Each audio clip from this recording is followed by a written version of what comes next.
you. Oh, thank you very much. And it's a great pleasure to be here and to be back in Alberta. I have long roots in Alberta. You may not know that. My alma mater is a university slightly north of here that you may have heard of. Did my undergrad and my master's degree there, and my great-grandparents were settlers in eastern Alberta. And my first job, and how I put myself through my first degree, was actually running the Hire a Student program in the Edmonton area. So I don't know if any of you remember the Hire a Student program. And that's where I first started to get interested in this idea of student employment and connecting students to the world of work. So that was way back in the day in the Hire a Student program. Great training ground, great opportunity. So it's lovely to be back here.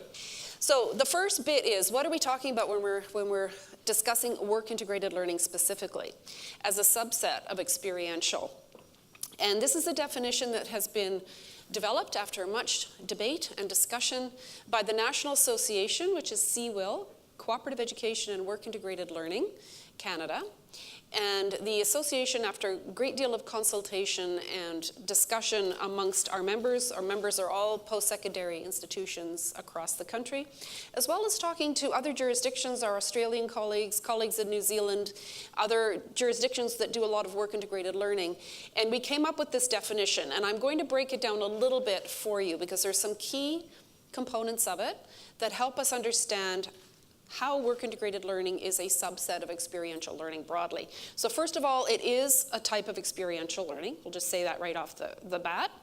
But it really has the intention where the site of learning is in a workplace or a practice setting. So there very much is that intentionality around an engagement of workplaces and practice settings as part of what's going on, as part of the educational endeavor. And as such, it really is a partnership between the academic institution, the student, and that workplace setting. So it really is at least those three partners. It can occur at a program level, a course level, and it's not just about getting a job. People hear the word work and they think, oh, it's just about a job, I'm not interested because I'm about more than that. But it's about, yes, employability. Employability is one of the learning outcomes, and how students approach that and think about that and get clarity around that is one of the outcomes, but it's not the only one. Because in so doing and in engaging, there is the development of a whole range of personal capabilities and the capacity for lifelong learning. Okay? So that's usually a good starting point because I don't know about you, but we can be engaged for a long time just in this question of definitions and what are we talking about. So this is what I'm talking about when I'm talking about work-integrated learning. Across the country, we also have identified 9 different types of work-integrated learning in general categories. And the National Association represents colleges as well as universities and polytechnics. So we have apprenticeships, cooperative education, internships, entrepreneurship, service learning, applied research, mandatory practicum or clinical placements, field placements, and work experience. And all of these are defined as well, and they can be found on the CWIL website. And if anyone's coming to my workshop this afternoon, I'll have those definitions broken down for you, get into them in greater detail if you wish. But basically, service learning, for example, if it is engaging that activity in a workplace setting, in a practice setting, and some of the learning outcomes are about professional development, career exploration, we would consider it a form of work-integrated learning. Now, not all service learning necessarily does that, and it is context-specific, right? So those are the types of work-integrated learning. So when we have calls across the country from organizations like BHER that Drew mentioned and others for every student, every graduate having a form of work-integrated learning, this is what we are suggesting would be the map that could be followed as what does that mean and how could that come to be. And cooperative education is, of course, one form. My university, University of Waterloo, it's the dominant form of work-integrated learning that we have at the University of Waterloo. We placed close to 22,000 students last year in paid co-op work terms. That represents 72% of the undergraduate student body engaged in cooperative education. So it's the dominant form at my institution. It may or may not be at this institution, and each university or college has its own cultural makeup of the kinds of work-integrated learning that it wants to support. So why does quality matter? And I think Drew already spoke to it very much. There are calls for expansion of this kind of work across the board, and everyone wants to get in on it. Everyone's looking at, certainly we're seeing this at a national level, leading groups trying to define work-integrated learning in ways that maybe we don't think are going to set the stage for quality, but could set the stage for expedience number counting to get to that 100% goal, and that's what we're quite concerned about. We want quality because what's the point of doing this? Is it just to have a bunch of students doing some activity, or is it really about getting those learning outcomes that we want so those students can make the difference that we need them to make, as was evidenced in that beautiful video? That's what we're after here, not just a bunch of activity for activity's sake. And so I think that's why these quality indicators are really important. I think it's also important that we're clear on what we're talking about. We can define these things so we can start doing some really more robust research. There's a lot of evidence already that is there, definitely, but there could be more. And there could be more around what kind of levers can we pull to make certain things work more effectively across systems. And if we don't have some standard approaches, it's really hard to make those conclusions. So collecting data and also guidance, building capacity, training and development is needed across the board as well. So this is why I think quality is important. And up until the fall, until we developed this quality wheel framework, there wasn't one that was really established in Canada. So in the fall, I joined the University of Waterloo in September, and I have the great privilege of working with a fabulous team of people there, including a research center called WATCASE, the Waterloo Center for the Advancement of Cooperative Education. And my colleagues there, Jadine Preddy and Dana Church, we developed a white paper, the Quality Wheel Framework, and the link to that white paper is on the slide. After extensive literature review and extensive consultation, and that was formed the basis for the development of this white paper.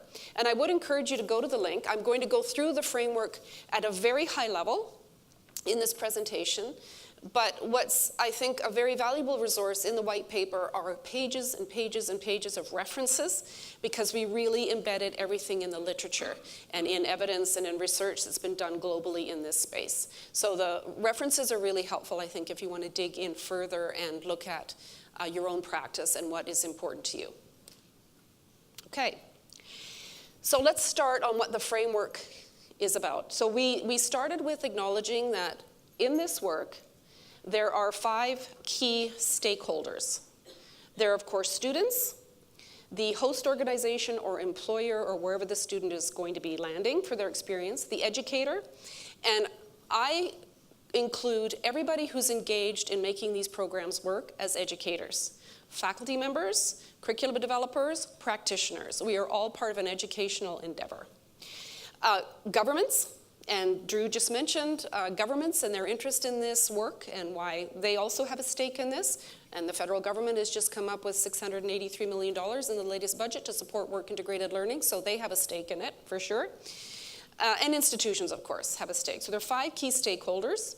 But we also acknowledge that these stakeholders have advocates. So in the case of students, there are student bodies, national student associations, parents are often advocates of students and what their interests are.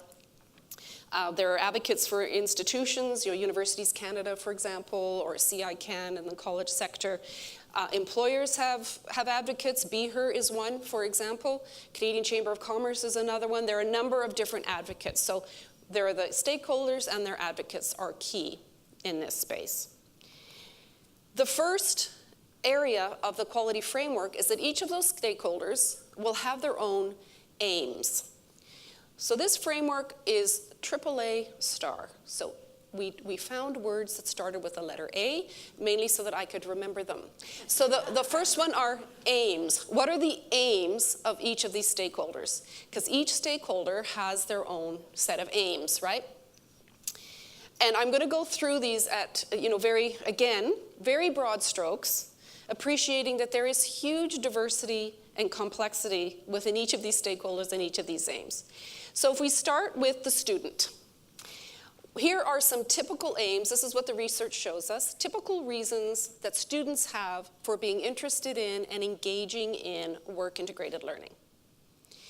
They want opportunities to have hands-on learning. They want to apply theory into practical settings. They want to develop these set of capabilities that will help them with their employability. They want to get some career clarity by trying different contexts, building networks. And in some cases where these are paid experiences, for example, in cooperative education, it helps them offset the cost of their education. So here are some aims. And again, I want to pause and just reference that our student bodies are incredibly diverse. These may have a different lens if you're an Indigenous student, if you're a student with accommodations, if you're an international student, if you're a graduate student, if you're a student from a lower socioeconomic standing. So I'm not going to go into each of those lenses, but I just want to make sure that you don't think I haven't thought about those, because we certainly have, and it's very important when thinking about your programs and thinking about what are your student aims to really have a deep appreciation for the diversity in your student body that you obviously already do, and how what you're doing will be as inclusive and as accessible, of course, as possible. Okay, institutions have aims as well. Recruitment can be a big one, especially in this day and age. Number one reason, I think pretty much across Canada, why students come to post-secondary is to get a job. It is the career clarity and the career connections. So that is part of why they're interested in work-integrated learning specifically. And it can be a very strong recruitment device and nowadays, of course, with demographic changes across the Canadian landscape, our domestic student numbers are going down. We're also looking to recruit more international students. Very, very powerful way to recruit international students is the offer to have Canadian work experience. So again, recruitment is often why institutions are engaging or interested in supporting these kind of endeavors. Retention, Drew mentioned George Koo's work, lots of evidence that talks about experiential learning opportunities that identify the relevance of what students are learning, develop them the capabilities to help them engage in their subject matter more, builds intrinsic motivation. That retention piece is really big. The pedagogy that's engaging. Many institutions have a strong community engagement mandate, or very interested in engaging their communities, and these programs can be one mechanism to do that, as well as engaging with alumni and demonstrating relevance to government and funders through this kind of work. That's often what you hear. That's why the federal government is pumping all of this money into these programs, closing the so-called skills gap, employability. Sometimes governments, depending on, and again, governments are different, right? They're federal, they're provincial, there's local, there are Indigenous governments, there are international governments that you might be engaging with if you're doing international work-integrated learning. And then employers or host organizations. Number one reason that they engage in work-integrated learning is part of their talent management. All the changes that we're seeing coming in the future of work, one of the number one issues, there's climate change, there's disruption, political disruption, and there's the war for talent. It's the number one thing that companies, organizations are really worried about. With demographic shifts, and certainly in the Western world, large numbers of people getting ready to retire, the gray tsunami and all that. Who are they going to get on board? How are they going to get those people on board? And it's the war for talent. So talent management, recruitment is a big reason why employers, industry, organizations are engaging in these activities. Lots of organizations are very interested in our research, in our technologies, in our ideas, and see students coming into their workplaces and organizations as ways to bring that information in. They see themselves as learning organizations. They want that infusion of new ideas, new talent, and innovation. And students can be those small disruptive agents that can help organizations innovate and adapt. And many organizations take it on for that reason. Similarly, many organizations want students in their place of business or their employment because it acts as a way to build the capacity within their own staff. They have junior staff, they want them to become better supervisors, they want them to become better project managers, and they often do that by having them supervise students and student projects. So it's a way of building capacity within their own staff. Lots of organizations want work done, obviously, and they get projects done, and they have the students adding value, and many really want to connect with us as post-secondary institutions and are looking for ways to connect, and students are one way to do that. And finally, what are the aims of the educator, us? Well, I think there's probably nothing too surprising in there. The opportunities to connect students and have them really engage in our subject matter, help them develop skills, which not only help them with employability, but do make them better students, better scholars, more motivated, more engaged, better time management, all of those things that help their academic studies as well. Their own personal capabilities, which they're developing, which we want to support them in so that they're just really well-rounded global citizens and critical thinkers. And for those who are very open, an opportunity to have the learning that those students are gaining when they're out on experiences infuse our own curriculum, so that we too become learning organizations and we too benefit from the learning that these students are gaining and the exposure they have to different contexts, and that helps us stay relevant and fresh. So that's the first circle, the aims. The second circle are actions. So what actions do we need to be taking to help realize those aims? So this is the second dimension of the quality framework. And the way that we think about these, you have to kind of think about them in 3 dimensions. There are actions that need to be taken before, during, and after. So there's a temporal domain, which we all know, all of us who are doing this work.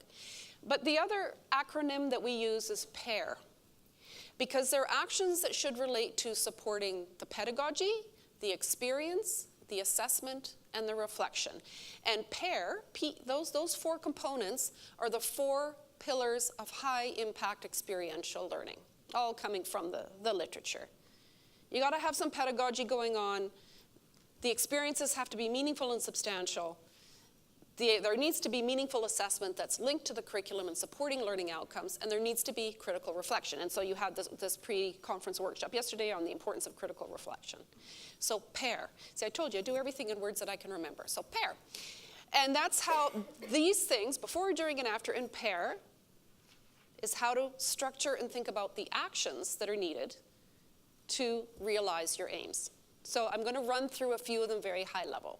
So if we think about pedagogy, what kind of pedagogy needs to be set up before an experience or work integrated learning? Obviously, there needs to be some course content. Students need to be knowing stuff and applying stuff. So there's a course content or technical skill development potentially. And there's usually pedagogy required to help them be successful on that experience. So there's some experiential pedagogy that's required as well as whatever the course content might be.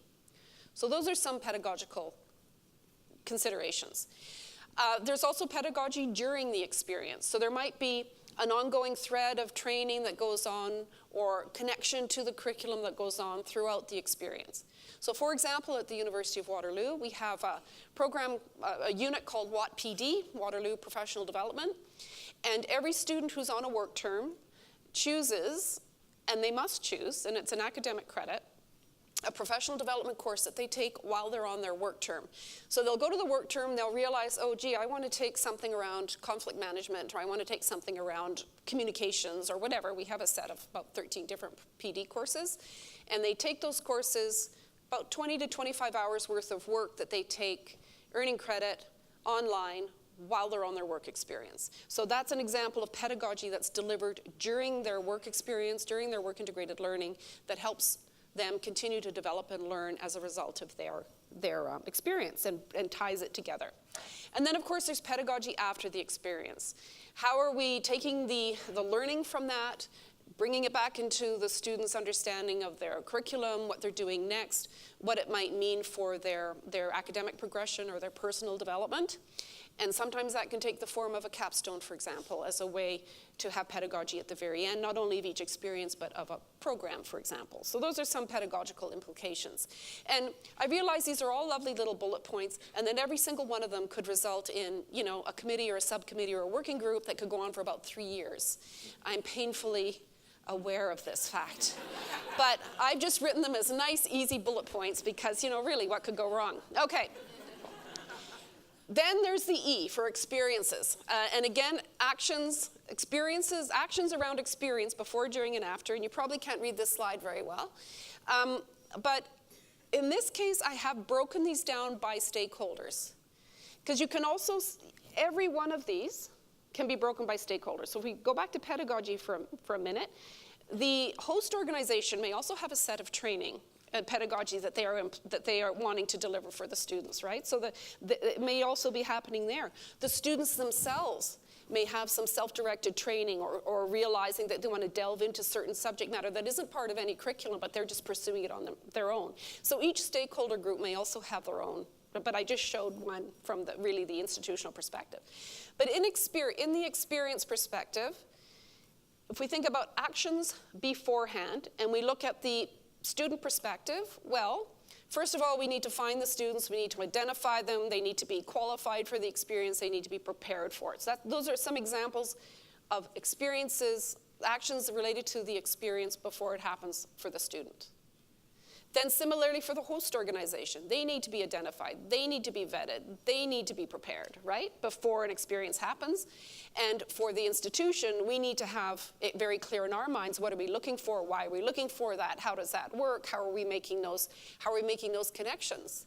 Is it the kind of thing that students are running around and making those connections for themselves? Are we facilitating in some way, and what does that way look like, and why are we doing it, and who's in charge of that?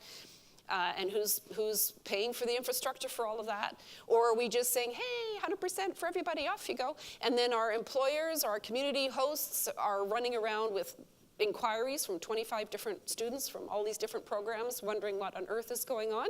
So there are a lot of implications around setting the stage for these experiences in a quality way with the good outcomes. Similarly, during it, there are lots of things that have to happen under each experience. The student needs to be ready to engage in an ethical manner, in a responsible manner, in a way that is truly treating the experience as a learning opportunity. And similarly, the host organization. No one's interested in host organizations that's looking for cheap labor or someone who they can use in a way that's unethical, that isn't where they're not considering themselves and taking on the role as educator and educator partner. And similarly then after the experience, what's happening after? Is it a one-off? Is it something that there are sustainable relationships that are built, sustainable mechanisms in place to ensure that these are long-term relationships that continue to bear fruit for the students and ourselves? With me so far? Okay. Then assessment. This is such a big one. I've actually had multi-day institutes around assessment just in and of itself, because it is so difficult to wrap one's head around assessment. Again, before, during, and after, what is it we're assessing? Why? And how? And who? And when? And it's very complicated when you throw it into a situation where you have another partner in the educational activity, which is the host organization or the employer. And they are all very different, and they don't necessarily have any kind of training in this work, and they have different kinds of work or experiences that they're making available to their students, and then they have this huge array of different kinds of students. There's just so much variability in there that for academics and educators who are used to being able to assess in a rather controlled and contained way, this is just makes your head explode, this kind of assessment. How to do it in a way that's actually meaningful. And again, I think that's the point, is that what are we trying to do here? Is it to create a grade? Is it to do a pass-fail? Is it to really assess learning for the purposes of personal development? So the approach that we're taking at the University of Waterloo is to step back and say, and we've been in this business for 62 years, I just want to say, it's not a new endeavor. But we are stepping back and saying, okay, what are we doing with respect to assessment here? Is it about student performance? The student showed up and was good and behaved and didn't break anything, and then they went home, and that's what we're assessing? Or are we assessing something in addition to that? And when I look at this, I think about, and the video showed this nicely, our students and graduates are currently we are all in, and are graduating into that VUCA world. Volatile, uncertain, complex, and ambiguous. I'm sure you've all heard that term. So, the future of work and learning, what are the capabilities that our students are going to be needing to be able to not only function, but to succeed, to flourish, to thrive in what is a very volatile, uncertain world? What are the talents they are going to need? So at the University of Waterloo, we are just finalizing our future-ready talent framework, we're calling it, about the learning outcomes that we feel that the students can obtain through the array of work-integrated learning and experiential education and cooperative education at the university that will help them develop those talents that they are going to need to be successful in the future of work and learning. And that's the approach we're taking as a framework for assessment that will then be used for assessing every experience within every context, whether it's an undergraduate student or a graduate student, whether it's in Canada or whether it's abroad, or whatever the context happens to be. So that is an approach that we're taking, but again, that's easier said than done. How do you set that? Who does it? And how do you get a process in place that is fair and accessible and something that people can do in a legitimate way so that the results of that really do give feedback to the student for their own personal development, feedback to the institution about what's going on for that learning, and provide meaningful and powerful assessments. Okay. They are in pair reflection, and you've had a pre-conference workshop on critical reflection and how important that is. And reflection, we all know, is absolutely critical. Experience without reflection doesn't really lead to learning. Wasn't that John Dewey? Somebody said that. John Dewey, I think. Yeah, but it's easier said than done. As someone who's been wrestling with this for a long time, reflection is a lot easier said than done. How do we train ourselves to do it? Do we even know what we're talking about? And are we training ourselves to guide reflection? Are we reflective? That's a start. And then are we trained to do that? Are we trained to facilitate that? How are we setting the stage for our students? How are we setting the stage for our host organizations and employers? Most people hear the word reflection and they immediately, their eyes glaze over. They think, oh, it's some wiffle waffle journal thing. But that could be a mechanism, but really, how do we develop these important, critical habits of mind where a person is really critically self-reflective, really honestly doing self-assessment, really honestly thinking about where they are and where they want to be in the world and how they want to show up in the world, and really taking an opportunity to be thoughtful, because those are the skills we need in the future of work and learning. That is what's going to, those habits of mind are going to set the stage for the kind of lifelong learning behaviors that our students and graduates are going to need in order to be adaptive and resilient for the future. And that starts now with developing these really legitimate reflective practices. And experiential, work-integrated learning, these opportunities can really help them develop those habits of mind. We all know how difficult reflection is. It's hard work. That's why most students, I'm sure yours don't, but most students just, flip right past it, because it's actually really hard to do it in a really honest and legitimate way, but is, of course, extremely powerful. So what are the mechanisms to set it up in advance and during and after? And again, at the University of Waterloo, we're looking at, first of all, the Future Ready Talent Framework as a way to help ground some of that reflection. So development of talent, and what evidence do you have about that? What does that mean? So what? Now what? Those kinds of conversations with students so that they can really personalize that reflection and think about it in a very concrete and tangible way. But then also, really, the so what, now what pieces. We want these young people to be really effective when they graduate. We want them to be applying their brilliance and their hard work and their commitment to these very difficult problems that we're all facing. We need them. We need them to do this. We need reflective graduates who are very thoughtful in order to be able to grapple with some of these very complex problems that they're facing right now. And so this reflection before, during, and after is so incredibly, incredibly important and really difficult. All right, so we've got the, so we've got the actions. Pair, before, during, and after, stakeholders. Now the third circle is achievements. This is the third A in the AAA framework. And really the achievements circle is you've got your aim, you've accomplished your actions, so how do you know? What achievements, how can you measure it? How can you demonstrate it? What achievements will demonstrate that you've been successful in your actions, which has meant that you've moved the dial on the aims you've had? That's what this section is about. So some pedagogical achievements might be, and I'm sure you all have great ideas from your own context, how are you going to measure success around pedagogy? your pedagogical actions. What might that look like? It could be that you've got all sorts of different kinds of curriculum that you've now developed that deal with the before, during, and after. You may have done some extensive curriculum mapping across programs and have identified where experiential or work-integrated learning fits in and how it is integrated. It's not just an activity, but it's integrated to support the overall objectives of your program or the degree, whatever it is that the students are studying. And maybe that's a way that you're measuring pedagogical achievement. It could be some people are counting the numbers of courses and the types of courses and are creating inventories and audits. How many are doing that at their institutions, audits right now of the kinds of experiential learning or work-integrated learning? Yeah, so that's one way to demonstrate what's happening across the pedagogy.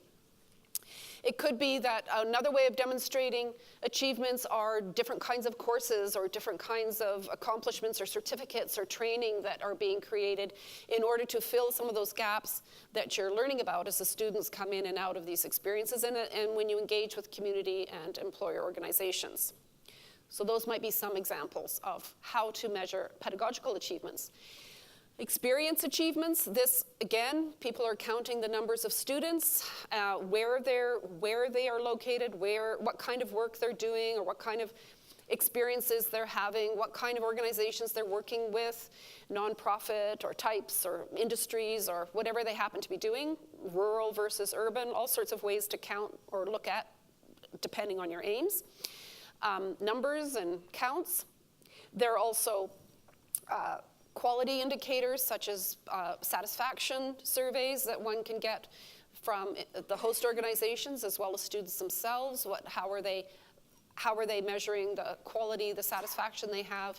So at the University of Waterloo, we've started in the last couple of years a rate my work term evaluation. So students rate the quality of the work term based on a number of indices, and then that's something that is shared so we get a better sense of the quality. That's another way to measure experience.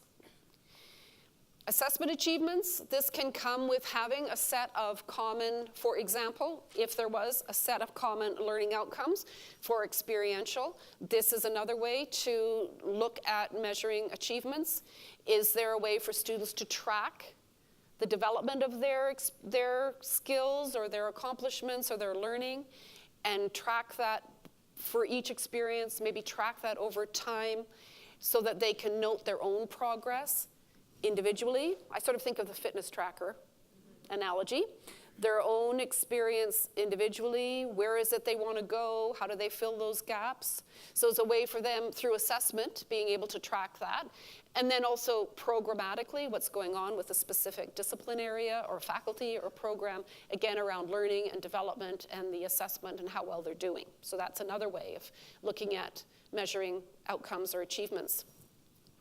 And then reflection.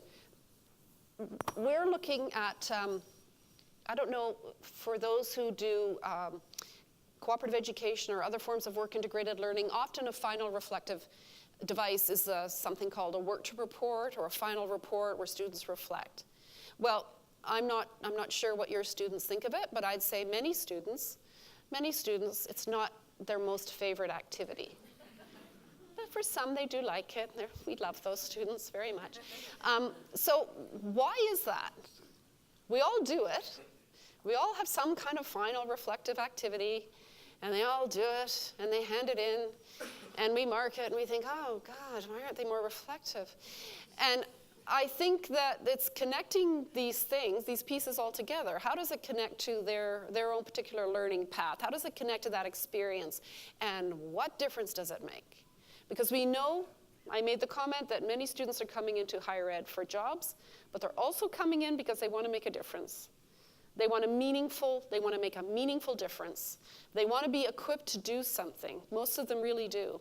So how are we using that desire, that motivation in these reflective achievements that we're asking them to do? Do we have a way of knowing? Of all the students who did an experiential at my institution last year, this was the difference they made. Has anyone done that? That would be cool. That would be an interesting impact outcome achievement. Because I think also my own personal bias, having been in this business for over 25 years, is that we really, really, really underestimate the impact our students make in organizations all over the world. They contribute big time, and they do really, really beautiful things. And how do we talk about that? We have, usually all of us have gorgeous videos of a student who's, I don't know, changed some code somewhere and it meant something important happened, which it did. But I think every student actually, that's why employers and host organizations tolerate a lot of the silliness that we throw at them. Just going to say that.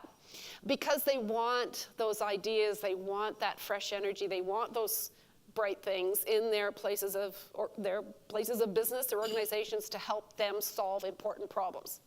Whether it's the food bank downtown or it's Toyota, that's why they're bringing the students on board. And what are we doing about that? Do we know anything about that? Do we know anything about the impact our students are making? And I think that's a really interesting new area to be exploring. And I think this is another way that we can talk about the work that we do and the work that we care so much about. Is that it's about more than work. It's about more than getting a job and employability and looking good for governments. It really is about equipping our students. So first and foremost, they are equipped. We're doing our job by them. We're being responsible to them about the future of work and learning. And it's also about really unleashing their capacity to make a difference right now in their students, as well as equipping them for the future. So there's the model. It's about articulating the aims, accomplishing the actions, and assessing the achievements. See, all A words, hey? Really good. And then the final piece are quality improvement or quality assurance processes. Because this isn't just a one-off, you don't just like do a handbook or something, then you're done. It really is about what are you doing to continually improve? And that's part of that quality improvement, that continuous improvement thinking around this work. So and then yes, we've given thought to whether or not we could ever come up with a rating scale, but we're not quite there yet. It's more really, right now we're at the quality improvement piece, what that might look like. But of course, we have been influenced by the national body, the Canadian Association, does have the world's only cooperative education accreditation process. So nowhere else in the world is there an accreditation process for the form of work-integrated learning, which is cooperative education. And the Canadian body has been doing this for 40 years? 40 years, probably. So there's a long history of doing this kind of accreditation in this space. And so there is some thinking about whether we would want to look at whether there's anything in that might be helpful for other forms of work-integrated learning. So that's where that rating thing is coming from. But continuous improvement, I think that this is where each institution, each program needs to think about what mechanisms are in place or could be in place for continuously helping the students improve. So that gets back to that concept of, is there a way to track their progress? They can identify where they're at, where they need to go, how to fill those gaps, that kind of continuous improvement at the student level. What about at the program level? You know, the key word in work-integrated learning is the word integrated. I'd say it's probably the weakest in the whole model, is how is that learning really integrated? How is it really being fed back into some kind of continuous loop so that there is actually ongoing curricular renewal and improvement? And sometimes it happens beautifully, but I would say typically, systemically, it's not necessarily happening. What about continuous improvement processes for all those 5 stakeholders? What are we doing on a regular basis to engage our communities appropriately, our employers appropriately? I made a bit of an off-the-cuff comment, but our employers, our communities, they don't want 20 different faculty members showing up with different great ideas about what they could do in their place, their organizations. And they certainly don't want 20 different assessment forms, little processes that they have to fill out, little checklists that somebody wants, different timing of this and that. Now, I'm not saying we all do everything all the same way, but I really think as we get into this space, and part of this quality improvement piece is how do we make a bit of an effort to get our act together, especially as it relates to how we engage with our external stakeholders. They actually are really busy. They have jobs to do. They have stuff to do. And they are taking on our students. They are helping us with our educational mission in a way that is really important, and we have to help them help us and not just assume that they're going to be delighted to have a group of 20 students show up and do some kind of project about some issue that they're concerned about. I think another really big opportunity for continuous improvement is the use of data and data analytics. This is also an area that I don't think has been well, I haven't used it as much as I would like to. Maybe there's some great examples here. But some data analytics around what kind of student can benefit at what stage in their program and how might that look. That sort of analysis, I think, is something that we haven't done as much as we could do, and now we're in the place of being able to do more of that as there are more data tools, big data tools and analytical tools. So I think that would be really interesting, as well as using data around some of these large outcomes that we can start collecting and reporting out on and showing different connections than perhaps we've showed in the past. So we get past the place of saying, oh, we have 92% of our students in these programs and it's just a numbers game, but it's actually being able to dig into some of these other value propositions more deeply. That is the end of this presentation, and I do realize I've gone through things very quickly. I'd encourage you to read the white paper and to reach out to any of us at the University of Waterloo that have been involved in this project, and we're continuing to evolve the project. But in the meantime, very much appreciate your attention, and thank you.